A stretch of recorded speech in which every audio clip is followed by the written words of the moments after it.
Assalamualaikum warahmatullahi wabarakatuh. Perkenalkan, nama saya Ahmad Agung Anugrah dan teman saya Jidan Nurandika ingin mempresentasikan pemodelan sistem yang berjudul berpikir sistem proses pengambilan keputusan. Pengertian pengambilan keputusan.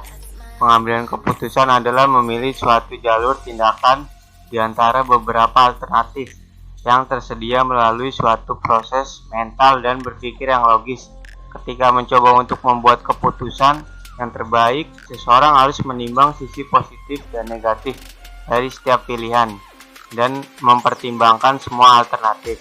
Setiap pada proses pengambilan keputusan selalu mendapatkan satu pilihan final. Pada keluarannya bisa berupa sebuah tindakan aksi atau sebuah opini terhadap pilihan. Fase pengambilan keputusan terdiri dari 3 aktivitas. Yang pertama itu aktivitas inteligensia, proses kreatif untuk menemukan kondisi yang mengharuskan keputusan dipilih atau tidak. Yang kedua, aktivitas desain adalah kegiatan yang mengemukakan konsep berdasar aktivitas inteligensia untuk mencapai tujuan. Aktivitas desain meliputi menemukan cara-cara metode, mengembangkan metode, menganalisa tindakan yang dilakukan. Yang ketiga, aktivitas pemilihan.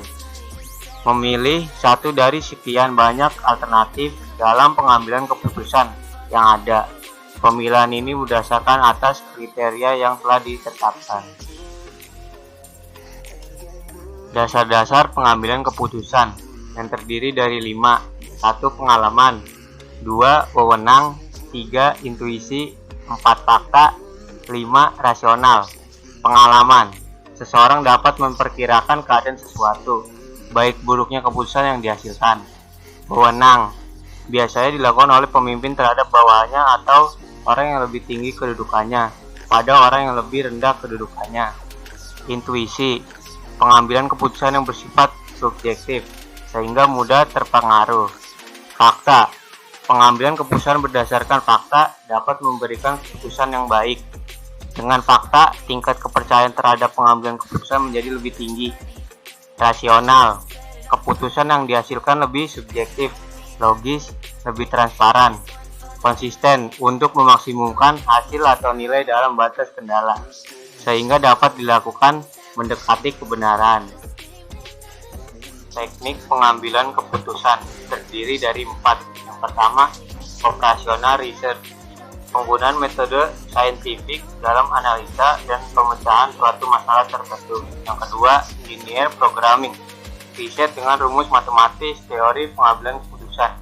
Yang ketiga, gaming wargame, teori penentuan strategi yang biasa dipakai dalam menentukan strategi. Yang keempat, probability, teori kemungkinan yang diterapkan pada kalkulasi rasional atas hal-hal tidak normal. Tujuan pengambilan keputusan terdiri dari 2 sifat. Yang pertama, sifat tunggal. Tujuan pengambilan keputusan yang bersifat tunggal yaitu terjadi apabila dalam keputusan yang dihasilkan hanya menyangkut satu masalah, yang artinya bahwa sekali diputuskan tidak ada kaitannya dengan masalah lain. Yang kedua, bersifat ganda.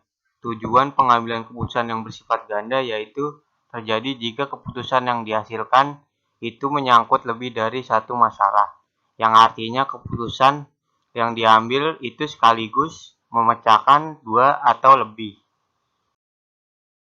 Keputusan dibagi dalam 3 bagian. Yang pertama, keputusan terprogram atau keputusan terstruktur, yaitu keputusan yang berulang-ulang dan rutin, sehingga dapat diprogram.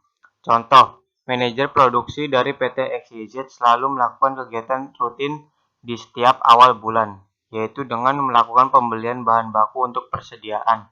Yang kedua, keputusan setengah terprogram, yaitu keputusan yang sebagian dapat diprogram berulang-ulang, rutin, dan sebagian tidak terstruktur.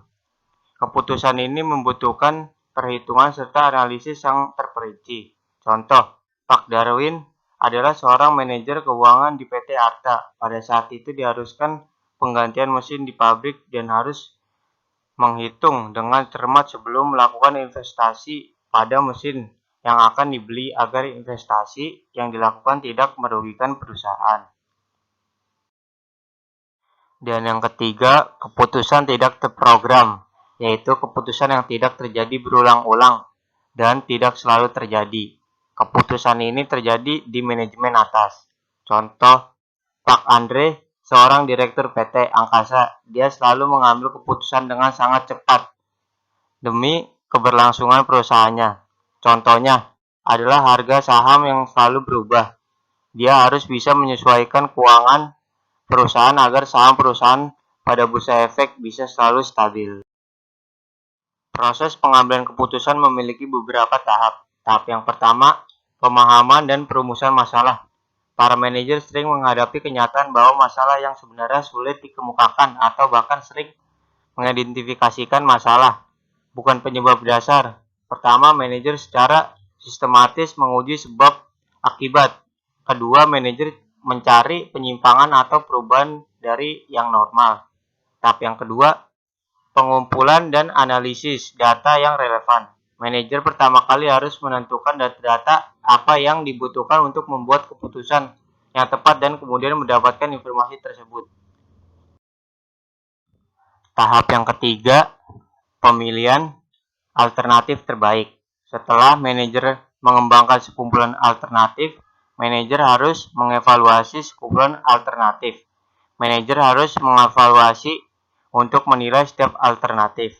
Tahap yang keempat, implementasi keputusan. Setelah alternatif terbaik dipilih, para manajer harus membuat rencana untuk mengatasi berbagai permasalahan yang mungkin dijumpai dalam penerapan keputusan. Dalam hal ini, manajer perlu memperhatikan berbagai risiko dan ketidakpastian sebagai konsekuensi dibuatnya suatu keputusan. Tahap yang kelima, evaluasi hasil-hasil.